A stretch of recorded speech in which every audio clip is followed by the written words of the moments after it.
Riley and Charlie decided to play a prank on me and put over 5,000 sticky notes in my office. What's up, Quick Bites Media Podcast? There's 5 of them. Oh, jeez. That's rough. We're back. Another episode. Quick Bites Media Podcast.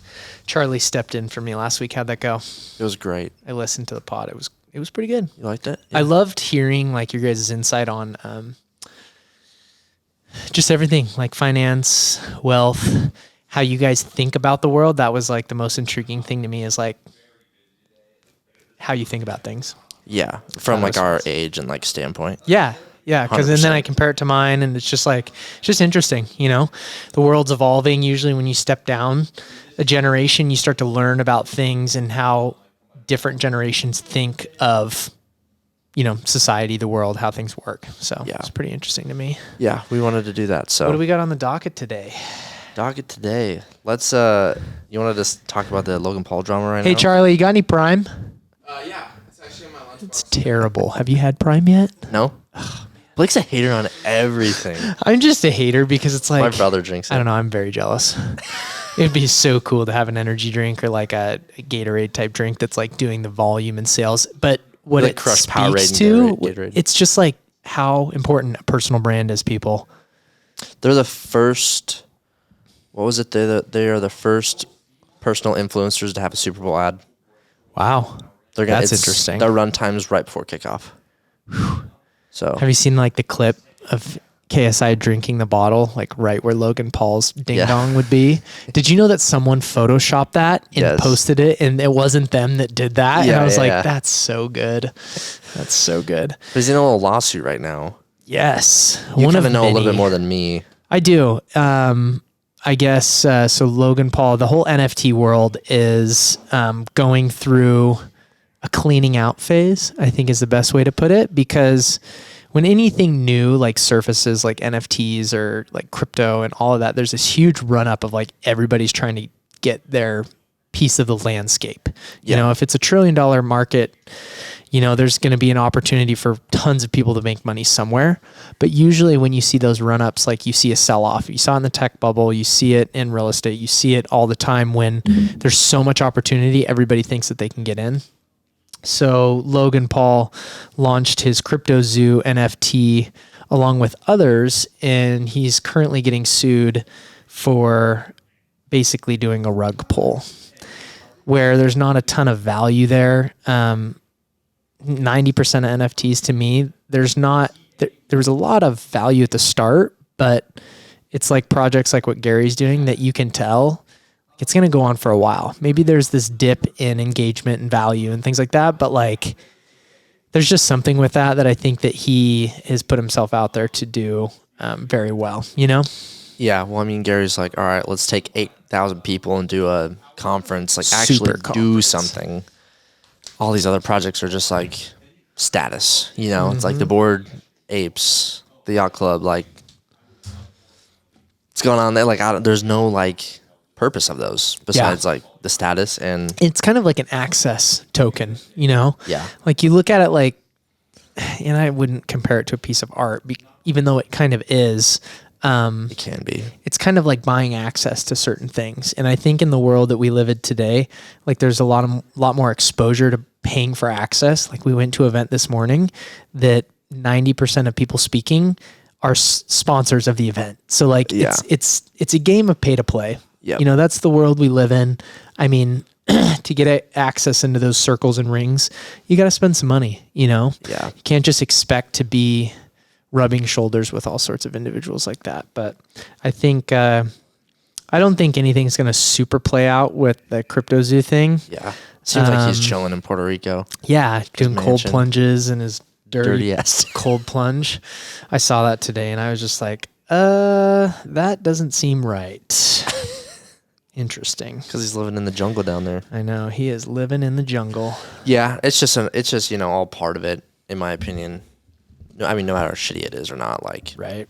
It's just what the industry has to go through, like you're saying. 100%. Weeding out the bad projects. I think the last 2 years is really important for that. How many NFTs do you have? Did you get on that hype train at all? I don't own an NFT. That's good. Never. When Gary launched VeeFriends, I was like, oh, what's this? And I was just like, fuck, this is so much information. I don't even know. It was overwhelming. I just didn't even learn about it. Start? I was like, I don't want to fucking learn about it. Yeah. Because I was doing so much stocks and crypto at the time. So I was just like, I don't want to learn NFT. I don't know. It was just a lot for me. So I didn't really dive into it. But now I'm pretty educated in it. And I'm like kind of looking at it from the outside in a sense. And you kind of are like, all right, where, if anything, where should I, dive into that, and if there's a good opportunity, I think you can see it now because you've spent enough time now learning about it and like absorbing it that now you're like, okay, I could dabble into it if I see the right opportunity, right? Yeah, I feel like I kind of know what to look for now in a sense, and right. like how to not get screwed, Don't get hacked. for lack of a better term. But yeah, so I'm interested to see where that goes because he also has the 99 originals. Yeah, which I haven't heard anything about. And I don't know if there's anything going on there, but he has 2 crypto projects or NFT projects, which was kind of interesting to me. Yeah, because how do they compare against one another? Well, it's also like that. Maybe that really was a rug pull because Gary doesn't have 2 projects. He has this one VeeFriends that he's all into. Like, maybe Logan used that first one as a rug pull, get some money, and then he was like doing the 99 originals, and he was like, I don't really care if I lose any money, etc. Right. But it's a crazy world out there. We're living in a crazy world. Speaking of crypto investors, did you see this morning that all crypto commercials were banned from the Super Bowl? Well, I thought it said they all like pulled out. No, they got banned. Like the NFL was like, yeah, no, we're not going to allow any crypto Super Bowl commercials. Because what was last year? There was Coinbase, there was FTX, there was probably Crypto.com. Yeah, I mean, our good old pal Tom Brady is not doing so hot. Yeah, well, he just not in the Super Bowl. Now he just signed a good deal with Fox. I know. What are your thoughts on that? It's kind of inevitable. It's kind of like the athlete's path of life, like right. Analyst or head coach, right? Yeah, or if not, broadcaster. I mean, is that included in analyst? Analyst, broadcaster. Yeah, that's just kind of like all the golfers too, Yeah. Like, who am I trying to think of? Nick Faldo. Yep. Verity. Jim Nance. Yep. All those guys. The good old boys. Jim Nance a golfer? Actually, I think he's more of a broadcast analyzer. Okay. Like analyst. I just said that. I was like, wait a second. I don't even know. But know if he is. Yeah. So what do you think about Tom making more as an broadcaster analyst versus in his career? Here's my thought.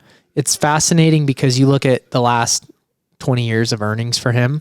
That was started 20 years ago. Now we're in a different era. So when you see this, like the next 10 years he's making this much money, I think you have to understand like time value of money. Yeah. And like 10 years ago when he was getting paid a couple million a year to play, like how is that versus today? Because I think that if we were to re-sign a contract like Mahomes and these guys in the NFL right now, that number is going to be like 5, 6, 7-year deal for $300, $400, $500 million. If Tom in his prime right now, you look at these prime quarterbacks. So I think there's some ambiguity to like those numbers, but well, how comparable? I don't know what his Bucks contract looked like. I have no idea what his exact contract was for the Bucks. How comparable it was to the one now? Like, so he is making more now? I think so. He will be? Yeah. Because that's what, 37 Yeah, it's something like over the next 10 years, he signed a contract with Fox to make like 375, I think. Yeah, something like that. That's a lot of money. Crazy. Like that's so much money. Just thinking about how much money goes into paying like professional athletes, I'm just like, where does all this come from? And you know what? We need to have someone on the podcast because speaking of professional athletics, there's, we start to talk about wealth, taxation, things like that. Guys in the NFL get paid depending on what your contract states, but they have to pay taxes in every state that they play football in. Which is crazy to me. Which is interesting to me. Not crazy to me. It's just interesting. It's just weird, because then you really start to look at the like legal and tax structure. And this is like why I get so passionate about like wanting to help younger athletes that are growing through this phase into higher, like you need to have some sort of financial literacy because there's so many agents out there that will just skin you, take advantage of you. Like, oh, well, this guy doesn't know this, so I'm going to take an extra fee to make sure they do this. Like it would be very smart of young athletes even in the college realm right now to start to just understand some levels of finance because, who knows, 10, 20, 30% over your career can make a difference, Yeah, it honestly kind of relates to commercial real estate. Like read your leases. Like, yeah, read your leases, people. Reading contracts is something that'll save people a lot of money. Yeah, it takes a lot of time and it's boring. Yeah. But it's worth your while. Well, like, did you hear about Usain Bolt? He had like $12 million in with a bank, with an investment firm. Gone. I didn't see what happened. I just saw the headline. Yeah, gone. The world's fastest man broke. It's insane. It's just, well, I hope. Do you know what can happened? Track it down. I don't know what happened, but I mean, there's probably some headline reading to that too, like what really happened. But it just goes back to like understanding the risks that you take, hiring people to do your wealth management, as well as where you store your money, whether it's in a bank, whether it's in cash in your safe, whether it's in crypto. Like there's this layer now of, we've gotten so used to digital banking that like how much trust is really there, you know? More than I would, I feel like more than should be there, like in a sense, right. You know? Bill Beck, dude. So little commercial real estate side tangent here. Okay. He is like 75 and just crushes it in commercial real estate. And I've learned like, he is one of those guys that like you could just learn a lot from. And there was some things early on in my career that he like helped inadvertently coach me on. Like it took me doing a deal with him to go, oh dang, like he totally mind fucked me. Like he totally took advantage of what I said and spun it back to me. And I was like, damn it, I told him too much. Yeah. You know, because negotiation in commercial real estate is all about like when you play your card, it's like poker. Yeah. It's like when you raise versus call versus like go all in. Like he's taught me a lot in my career. So shout out to good old Bill Beck at TRT. That's awesome. Yeah. Yeah, that's funny you say that because like I'm not great at like sales or negotiation, but I'm like it's all about who like lays it out first. Right. And yeah. It's like who shows you say the number first, you lose. Yep. You know, kind of sort of thing. But yeah. But where our conversation was going, we were going to talk about the Super Bowl, the commercials. How expensive they are. I think they've gone up like 400% in the last like 10 years or something, it said. So it's $7 million for a... He's drinking a prime in front of us. Like, way to go, dude. Blake's like, that shit sucks. Have you tried it though? No, I haven't. I haven't either. Yeah. To be fair. Yeah. Sounds good. Char. Yeah, so what is it? $7 million? $7 million for a 30-second snip. And that kind of goes back to like what we're doing here at Quick Bites, organic video marketing. So it's like, it's not what am I trying to say? Guaranteed, but like when you post a video, like you could get. I think Super Bowl advertising is super interesting the last few years because VaynerMedia has gotten involved with some of these commercials, and I've noticed the tactical push by Gary. They posted their commercial last year for Mr. Peanut on Twitter and Instagram, like before the Super Bowl hit. Mm-hmm. So it could get shared and then everybody can talk about when they saw it. Yeah, they were waiting to see it. Exactly. That's so genius. So there was like a very tactical approach to it because, you know, and Gary does this over and under. Like I think Super Bowl ads are somewhat underpriced if you attack them the right way. Like I thought Coinbase's QR code thing, genius. Yeah. They had like hundreds of millions, or I don't know what it was, but it was like 4 or 5 million QR code scans just to go to Coinbase.com. And I think it was like sign up for your account, you get a free $5 or something like that. But I was just really fascinated with that because I think it only 100 million people watched Super Bowl. Yeah. Which Mr. Beast tweeted and he was like, you want 100 million views? Like, let's talk. Because like his videos all get like 100 million plus. Yep. On and they're YouTube. watched well. You know? Like only sports fans watch the Super Bowl. 100%. You get a little bit of like fringe just because of Super Bowl parties, but for the most part, it's like, if you're really not into the Super Bowl, you're not going to watch it.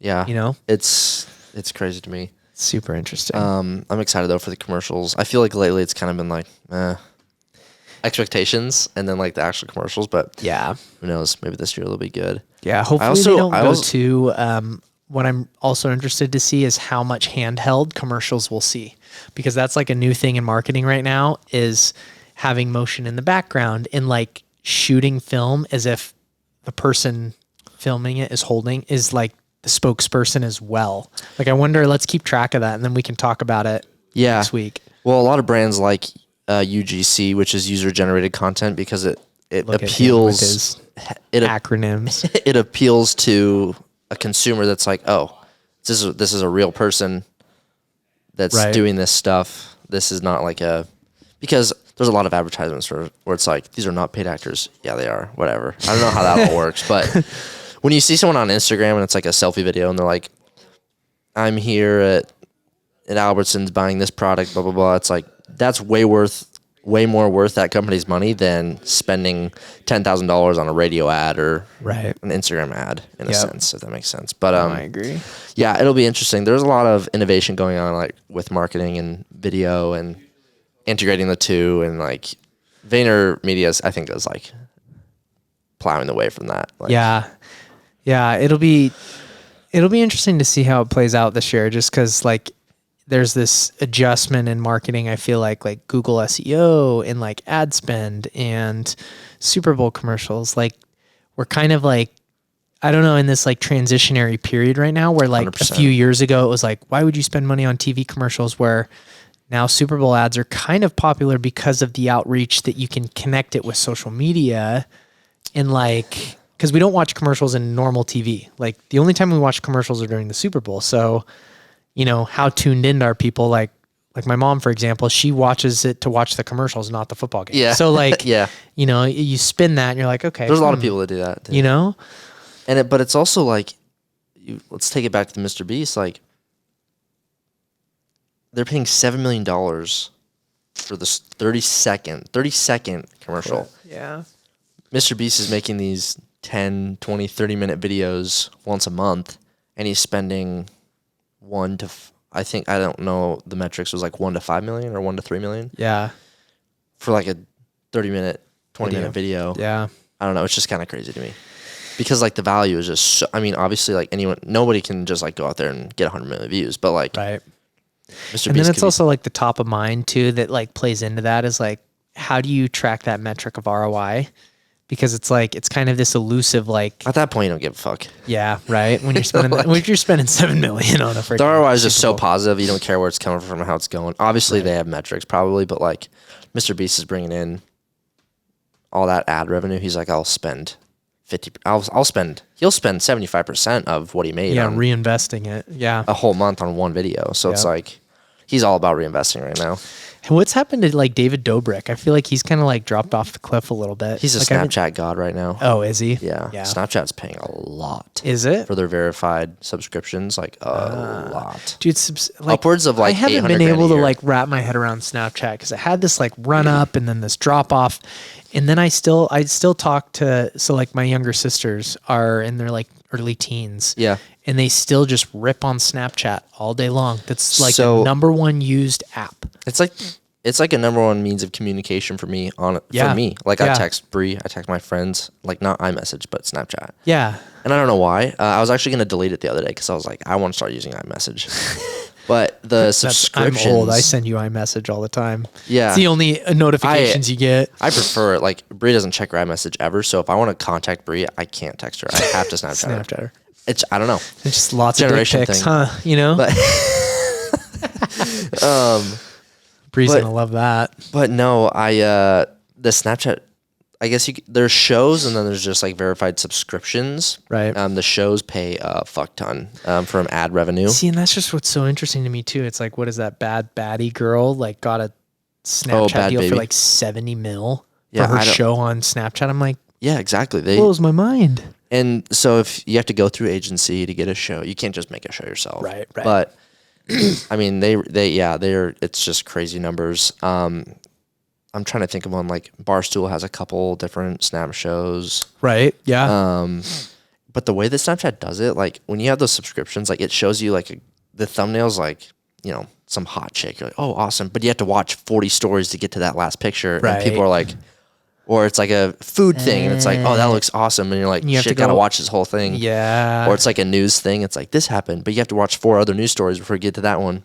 So people are like forced to go through all these. The eyes are like forced to go through and like the ads. That's interesting. It's kind of crazy. Also, every time I get a Snapchat ad for like Amazon, I click past it and it opens Amazon. I'm like, I did not click open. Yeah. And I'll even hit. It's like, do you want to open Amazon? It's like, yes, no. I hit no, opens Amazon. What the fuck? Those guys. Evan over there is getting a little greedy, I think. You know, Mr. Spiegel. You know what's funny is I went to a Rams game like 6 years ago and saw him pull up in his like bright yellow Lambo. And I was like, fuck. And it said like Snap CEO. I was like, you would. You would. I feel Evan. like if I was like that high class, high wealth, I'd ride like under the radar. Not like, look at my bright ass Lambo. Yeah, well, he did that for a few years. Like he was like in the lights and like everyone was like Spiegel this, Spiegel that. And then all of a sudden, like the last 5 years. But they're also like not a profitable company. I don't know if you've seen stuff about still in that. the hole. Yeah, they're in I the don't hole. know. I'm like, okay, well, why are we paying everyone millions What of is their? dollars? I'm curious to look it up. Price per share. If it's above or below the IPO price. Let's do a little quick research on the pod today. I don't look at Snap, actually. That's a stock I've never looked at. It is below the IPO price. By how much? I think it opened at like 30, 40 bucks. What's that at right now? Like 11. Hey, great time to buy. So it rode up from like 11, 12, went down to 6, and then it went all the way to 83.11. Jesus.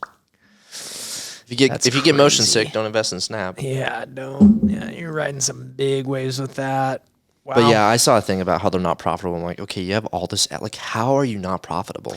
Well, what it speaks to, I think, is like kind of what Meta's doing. Like on their earnings call, I listened to it the other day, how their goal this year is to be efficient. So they laid off, 10,000 people, 11, 15, whatever. Everybody's laying people off. Mm-hmm. You know, even everybody I know is getting laid off. So Yeah, except their unemployment rate's still like so low. yeah, it's People are just, crazy. like, rehiring. Well, it's like that thing that you have to let time heal.